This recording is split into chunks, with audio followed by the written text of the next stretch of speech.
હા હા હા હા મારું કાઠિયાવાડ ભાઈ મોજે મોજ કેમ છો મિત્રો? આજે આપણે કંઈક અલગ જ બનાવવાના છે. એકદમ જે દેશી શાક બનતો આપણે ડોસીમાનું શાક કહી શકીએ એ જમાનાનું શાક. તો ચાલો હું નિકુંજ જોશી તમારું સ્વાગત કરું છું મારા ખીજડીયા ગામની વાડીના રસોડામાં. મિત્રો સૌપ્રથમ આપણે અહીંયા ભીંડો લઈ લેશું. ભીંડાનું એકદમ દેશી શાક બનાવીશું અને મિત્રો એનો જે વઘાર હશે એ ખૂબ જ ખાસ હશે આ રેસીપીમાં.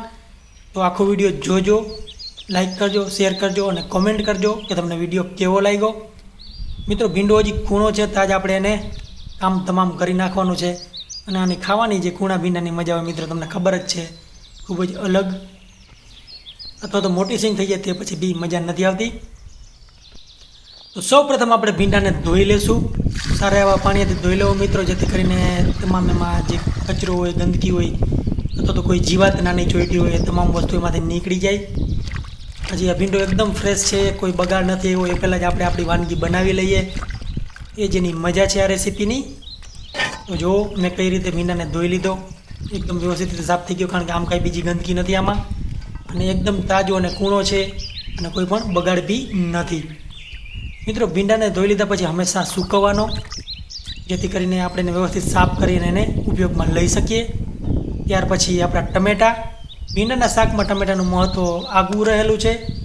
એક તો એને ખાટું મીઠું બનાવે છે અને એને ચીકાશ દૂર કરવામાં ખૂબ જ મદદરૂપ છે. મિત્રો આપણે મરચાં લઈ લઈએ. અહીંયા મરચાં લીલા લાલ તમારી પાસે જે હોય એ લઈ શકો છો. મારી પાસે અધકચરા મરચાં છે, લીલા બી નહીં, લાલ બી નહીં એવા. તો આપણે એની બી એક અલગ વાનગી બનાવીશું. નોર્મલ છે પણ એક અલગ ટેસ્ટ છે, એની અલગ મજા છે, એ બી તમને બતાડીશ. સાથે સાથે આપણે ટમેટાં અને મરચાંને બી સારી રીતે ધોઈ લઈએ. મરચાં છે આપણે એનો એક સિમ્પલ રેસીપી બનાવીશું, પણ મને ખાતરી છે કે તમને ગમશે અને એનો ટેસ્ટ બી સારો એવો અને અલગ આવશે. તો મિત્રો આ જે રેસીપીનો મહત્ત્વનો ભાગ છે એ આ છે સૂકા લાલ મરચાં. સૂકા લાલ મરચાંના હું બી કાઢી રહ્યો છું. અહીંયા થોડી વાર માટે મેં એને પલાળી દીધા હતા, અંદાજિત 1 કલાક માટે. અને આપણે એના બી આવી રીતે કાઢી લેશું. અથવા તો તમારે બી કાઢેલા મરચાં હોય તો એ બી નાખી શકો છો આમાં. મિત્રો ખાસ વસ્તુ ધ્યાન રાખજો, ભૂલથી બી આ રેસીપીમાં મરચાંનો પાવડર નથી વાપરવાનો. આ રેસીપીને અલગ બનાવવાની છે. જે દેશી હતી જૂની એ પાછો ઓરિજિનલ ટેસ્ટ લઈ આવવાનો છે ભીંડાનો. એટલા માટે જ હું મરચું અહીંયા વાટી રહ્યો છું મિત્રો, કે ખાંડી રહ્યું તમે એમ બી કહી શકો. આપણે જરૂરિયાત પ્રમાણે એમાં પાણી નાખી અને આવી રીતે પેસ્ટ બનાવતા જઈશું. જો મિત્રો એનો કલર ખૂબ જ ખતરનાક કલર મિત્રો. એમાં નાખીશું આપણે લસણ. લસણને બી એવી રીતે જ વાટી લેશું અથવા તો ખાંડી લેશું.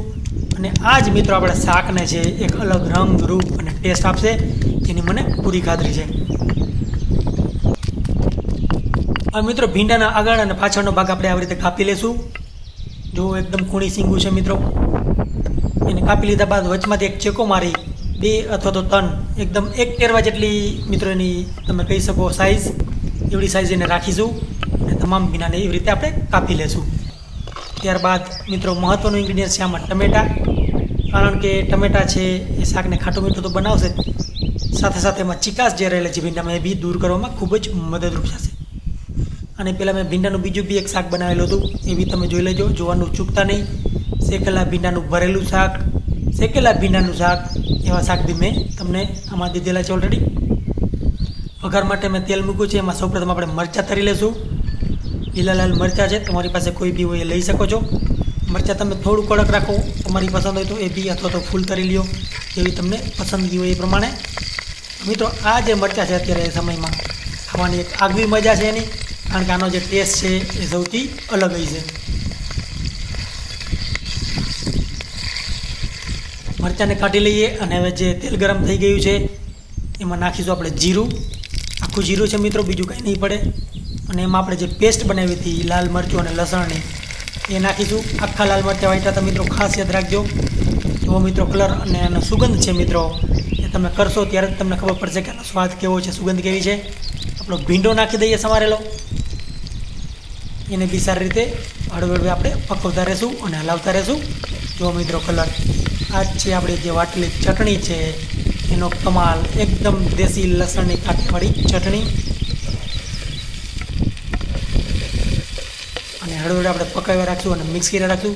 અને બીજી તરફ મિત્રો આપણે જે મરચાં તૈયાર હતા એના ઉપર હું મીઠું નાખી દઈશ. થોડું મીઠું નાખ્યા બાદ 1 ચપટી ભર હિંગ,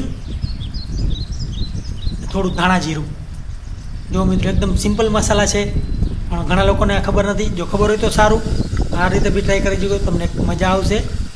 સારી રીતે ભીંડાને આપણે મિત્રો પકવવા રાખવાનો છે નિરાતે. જો કેવી રીતે પાકી રહ્યો છે. હવે મિત્રો આપણે આમાં નહીં જે બિલકુલ હળદર નાખીશું, એક ચપટી ભર જ છે જુઓ તમે, જે આપણે શાકને એક સુંદર કલર અને સ્વાદ આપશે. ફરી પાછું આપણે એને મિક્સ કરી રાખશું, હલાવ્યા રાખશું. હવે હું નાખીશ સ્વાદ અનુસાર નમક, મીઠું બી નાખીને આપણે સારી રીતે આને પકવી લઈશું. એકદમ તાજો ભીંડો હોય મિત્રો ત્યારે એને ખાવાની મજા અલગ છે, ઝડપથી પાકે છે. એક તો ટમેટા બી આપણે સારા પ્રમાણમાં નાખી દઈશું. જુઓ તમે ટમેટાનું પ્રમાણ આપણે 35-65નો રેશિયો કહી શકો તમે, ટમેટા અને ભીંડાનો એટલો છે. જો મિત્રો આવી રીતે પાકી રહ્યું છે એકદમ, અને સરસ રીતે પાકી ગયું છે મિત્રો જુઓ. અને આ ભીંડો ચડતા ખૂબ જ ઓછી વાર લાગે, કારણ કે તાજો છે. ચાલો તો આને ઉતારી લઈએ અને આપણે બીજી તરફ થાળી સજાવવાની શરૂઆત કરશું. એ પહેલાં લઈ લઈશું તાજા ધાણા, એટલે કે તાજી કોથમીર. ભીંડામાં કોથમીરનું બી એક સારું એવું મહત્ત્વ છે, કારણ કે એ એને સુગંધ આપે છે. અને આપણે કાઠિયાવાડમાં જનરલી કોથમીરી બધે યુઝ થાય છે આમ તો, પણ કાઠિયાવાડમાં બહુ ઓછા શાક હોય કે જેમાં કોથમીર નથી નાખતા. બાકી લગભગ શાકમાં તો કોથમીર નાખતા જોઈએ છીએ. જો તમે આપણે આવી રીતે આને સમારી લઈએ એકદમ તાજા ધાણા, અને એને બી આપણે શાકમાં ભભરાવી દઈશું સારા એવા પ્રમાણમાં. જો મિત્રો શાકનો કલર ખૂબ જ સુંદર, એની સુગંધ શબ્દોમાં બયાન ન થઈ શકે. તમે ટ્રાય કરજો. ભીંડાનું શાક છે મિત્રો, આ બાજરાનો રોટલો, આપણા જે મસાલાવાળા મરચાં તળેલા હતા એ, લાલ અને લીલા મરચાં છે. એકદમ દેશી રીતે મિત્રો આપણી આ થાળી છે.